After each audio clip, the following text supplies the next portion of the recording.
Hello, I'd love to talk to you about the Gop, cairn and caves near Trelawnyd in North Wales.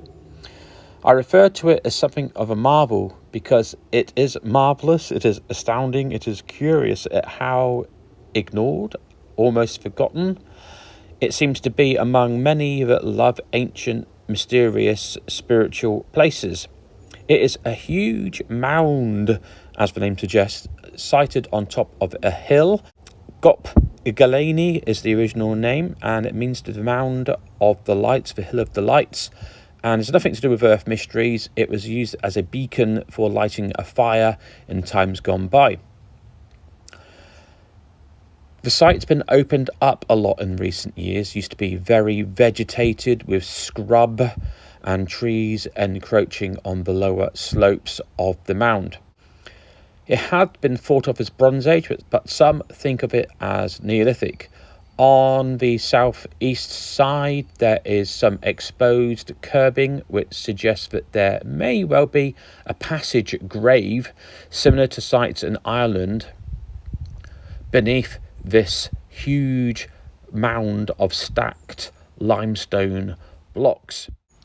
Now, we can also liken the mound on top to Queen Maeve's grave in Sligo, which, similarly to the Gop, is situated on a large hill and itself becomes very visible as a large mound on top of that hill. Heading downhill, we're now going down to the caves, which predate the mound, with earlier archaeology being washed into it in the form of hyena bones. Now, Helen Burnham, in her Guide to Ancient and Historic Wales, Clwyd and Powys, pages 11 and 12, speaks of the Gop caves being discovered in 1886 to 87.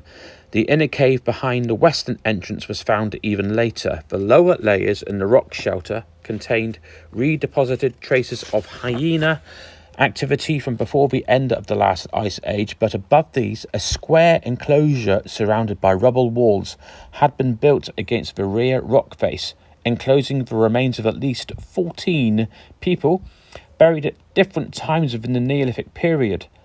To the west of this was found an area of intense burning, perhaps a hearth used in the burial ritual.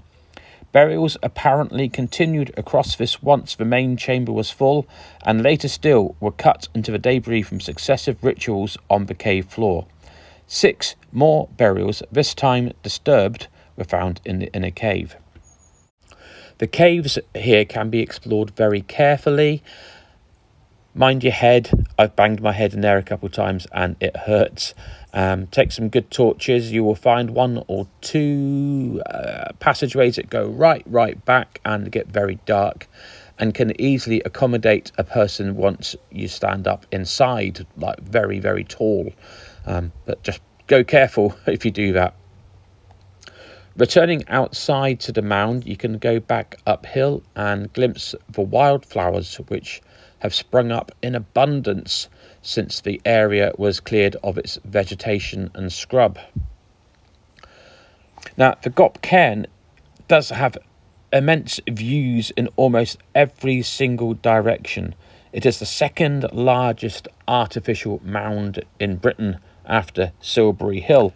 It really is a very fine place to visit, and if you're slightly interested in megalithic prehistoric sites, earth mysteries or spiritual places, do have a stop there.